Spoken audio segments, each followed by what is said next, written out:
Hello everyone, welcome to Love Consciousness and Healing. This channel is dedicated to enriching lives.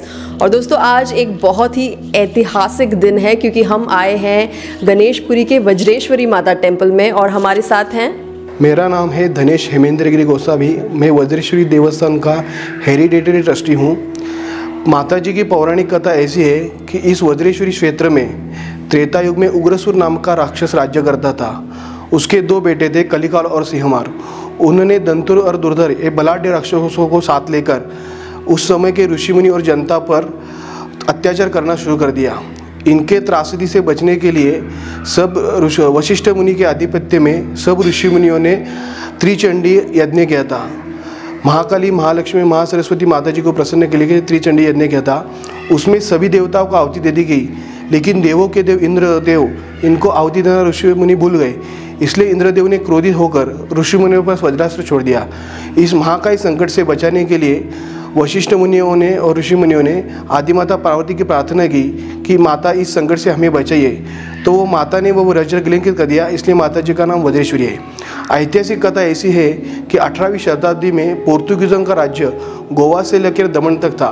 तब वसई में बहुत सारी जनता हिंदू थी। उन पर पोर्तुगीजों ने अमानुष अत्याचार करना शुरू किया।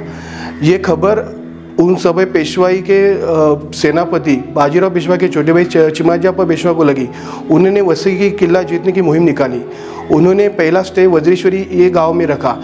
तब के माताजी के पुजारी और महंत मेरे पूर्वज रामचंद्र गिरी गोसावी तब माताजी की पूजा करते थे। उन्होंने माताजी की क्या कथा है वो चिमाजीप्पा ने पूछी। तो उन्होंने माताजी से प्रार्थना की कि माताजी मैं आपकी कृपा से वसई का किला जीत गया तो आपका किले जैसे मंदिर बनवाऊंगा। माता ने उन्हें दृष्टांत दिया कि पंछियों का थवा जिस तरह से किले पर जाएगा, जिस दिशा से जाएगा उस दिशा से आपको किले पर आक्रमण करना है। तो चिमाजीप्पा ने उत्तर दिशा से किले पर आक्रमण कर दिया और विजय प्राप्त कर ली। जो माताजी को उन्होंने प्रार्थना की थी कि मैं आपका किले जैसा मंदिर बनवाऊंगा, तो उन्होंने पहले वसई के किले में माताजी का छोटा सा मंदिर बनवाया। और जिस जगह पे आज जो वज्रेश्वरी क्षेत्र है यहाँ उन्होंने प्रार्थना की थी कि आपका किले जैसा मंदिर बनवागा। यहाँ जो छोटा मंदिर था वहाँ उसका जीर्णोद्धार करके बड़ा मंदिर बनवा के उसको किले जैसी प्रोटेक्ट वॉल बना दी है। और जो माताजी को प्रार्थना की थी कि आपका मैं किले जैसा मंदिर बनवाऊंगा, इसके लिए उन्होंने पहले वसई के किले में माताजी का छोटा मंदिर बनवाया। और जिस जगह पे माताजी की उन्होंने प्रार्थना की थी वज्रेश्वरी ये क्षेत्र में, उन्होंने यहाँ भव्य दिव्य मंदिर बनवा के वो पुनः वापस चले गए। लेकिन इतना मंदिर बनवाने के लिए और तब के महंत रामचंद्र गोसाई ने इतना मंदिर का दिया बत्ती करने के लिए उन्होंने 6 गाँव माताजी को इनाम दे दी गई। और उस समय से हमारी 15वीं पीढ़ी आज तक चलती आ रही है माताजी की पूजा अर्चना करते वक्त। माताजी के उत्सव दो शारदीय नवरात्र उत्सव, दो नवरात्र उत्सव रहते हैं। उसमें एक शारदीय नवरात्र उत्सव और एक वासंती नवरात्र उत्सव रहता है। और अप्रैल के महीने में वैशाख शुर्ण प्रतिपदा को माताजी की रात को 12 बजे पालकी निकलती है। ये माता का सबसे बड़ा उत्सव है। ये उत्सव के लिए पूरे भारत देश वर्ष में से गुजरात, महाराष्ट्र, मध्य प्रदेश, कर्नाटक, केरल, आंध्र प्रदेश यहाँ से बहुत से भाविक माताजी के दर्शन के लिए आते हैं। तो जैसे हम सब जानते हैं कि आप में से बहुत सारे लोग जो हैं जो देवी माँ को फॉलो करते हैं वो महाराष्ट्रन हैं। तो इसीलिए मैं रिक्वेस्ट करूंगी राज जी से कि ये जो ऐतिहासिक कहानी देवी की उन्होंने हमारे साथ शेयर की है उसे एक बार मराठी में भी बताएं। माझं नाव धनेश हेमेंद्र गिरी गोसावी आहे। मी वज्रेश्वरी देवस्थानचा वंश परंपरागत विश्वस्त आहे। देवीची पौराणिक कथा अशी आहे की त्रेता युगामध्ये उग्रसूर नावाचा राक्षस वज्रेश्वरी या क्षेत्री राज्य करीत होता। त्याचे 2 मुलं कलिकाल आणि सिंहमार यांनी दंतूर आणि दुर्धर या बलाढ्य राक्षसांना घेऊन या परिसरात धुमाकूळ माजवला होता। येथील जनता आणि ऋषीमुनींना त्रास देण्याचे ते काम करीत होते। त्यांच्यापासून संकटापासून त्यांचे रक्षण करण्यासाठी सर्व ऋषीमुनींनी वशिष्ठ मुनींच्या आधिपत्याखाली त्रिचंडी यज्ञ केला होता। यामध्ये महाकाली, महालक्ष्मी, महासरस्वती यांचं आवाहन केलं होतं। पण देवांचे देव इंद्र यांना आवाहन करायला ऋषीमुनी विसरले, म्हणून इंद्रदेवाने क्रोधित होऊन त्यांच्यावर वज्रास्त्र सोडले।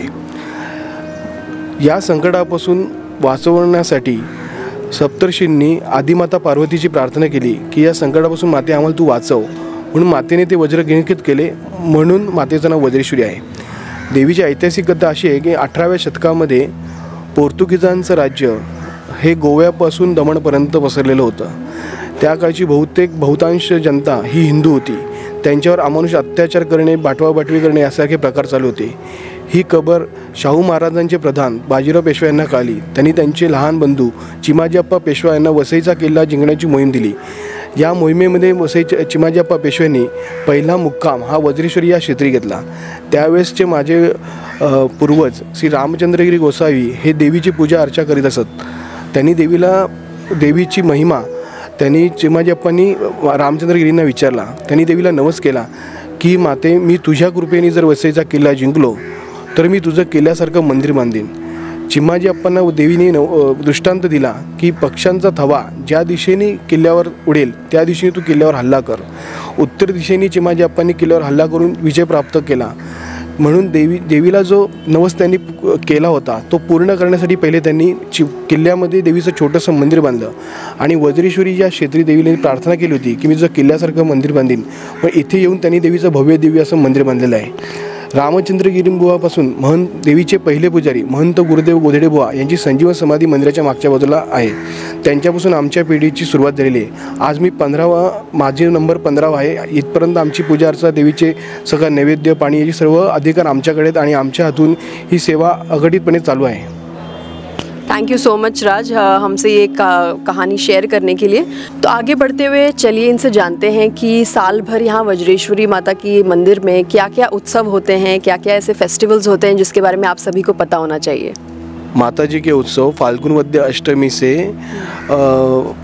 अष्टमी तक रहते हैं. मतलब गुड़ी पाड़वा में नवरात्रि रहती है. फाल्गुन वद्य अष्टमी को दुर्गाष्टमी का माता जी के जो मूल स्थान है गुंजकाटी, वहाँ पे माता जी की पूजा रहती है. फिर होली का कार्यक्रम रहता है, धूलिवंदन रहता है, महाशिवरात्रि का कार्यक्रम रहता है. और जो मैंने बोला था जत्रा उत्सव जो माता जी का मेन इवेंट है, वहाँ से बहुत सारे लोग आते हैं. फिर शारदीय नवरात्रि रहते हैं तो दसरे के दिन भी माता जी की पालकी निकलती है सुबह शाम को 4 बजे. अच्छा. तो वो सीमोल्लंघन होता है. उसके बाद दरबार भरता है माता जी का. उसमें राजा को सब जन म्हणजे राजा यानी हम बैठते हैं तो हमें सब लोग सोना देते हैं. सोना देने की जो पद्धत है, सोना लुटने का और देने का, तो ये कार्यक्रम चलता रहता है. अच्छा.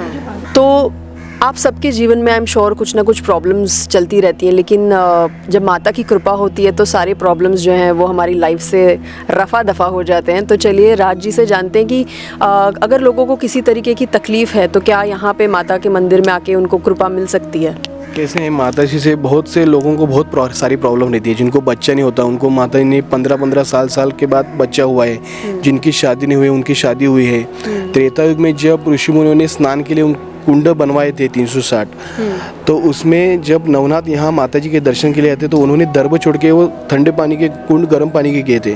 तो जिनको भी स्किन का इशू है, जो त्वचा रोग है, वो कुंड में स्नान करने से चले जाते हैं. ऐसी मान्यता है.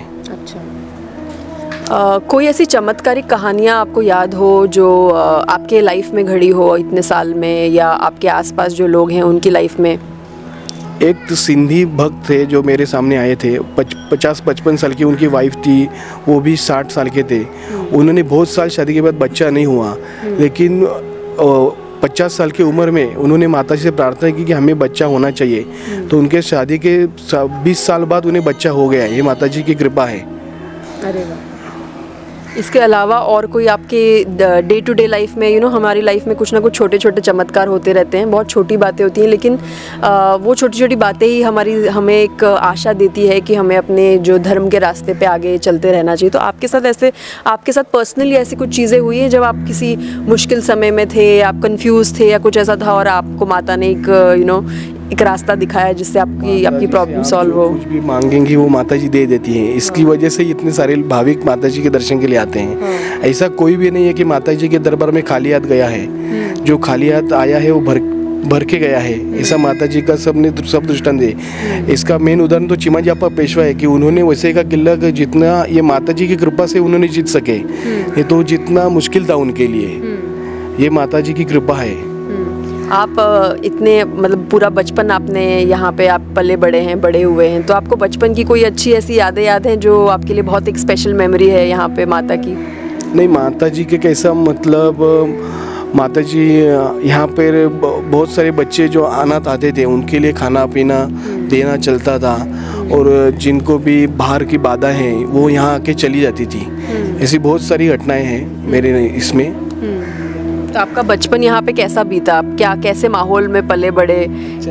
हाँ अच्छा है। अच्छा ठीक है। चलिए मैं आपको अभी वज्रेश्वरी मंदिर में जो शिव मंदिर है उसके बारे में बताता हूँ। अभी शिवरात्रि आने वाली है। ये सिद्धिविनायक जी का मंदिर है। ये सिद्धिविनायक गणपति बाप्पा है। ये महादेव जो है ये कपिलेश्वर महादेव है।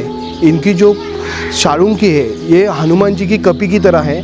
और आपको एक वैशिष्ट्य यहाँ से मिलेगा। आप नंदी के सामने बराबर खड़े होने से नंदी के दोनों कानों के बीच में से आपको शिवलिंग दिखाई देता है। ये मंदिर की विशेषताएं हैं। ये जो शिवलिंग है ये प्रभु रामचंद्र ने तानसा नदी में से जो रेती थी उसके अपने हाथों से बनाया हुआ शिवलिंग है। ये इसकी मान्यता है। ये दीपस्तंभ है। जब त्रिपुरारी पूर्णिमा को शिव जी ने त्रिपुरासुर का वध किया था उसके बिहाफ में ये दीपस्तंभ जलाया जाता है। ये मेरी माताजी माझी वंश परंपरा विश्वस्त श्रीमती अनीता हेमेंद्रगिरी गोसावी है। ये मेरे पिताजी हेमेंद्रगिरी वामनगिरी गोसावी जो माझी वंश परंपरा विश्वस्त ट्रस्ट के उनकी समाधि है।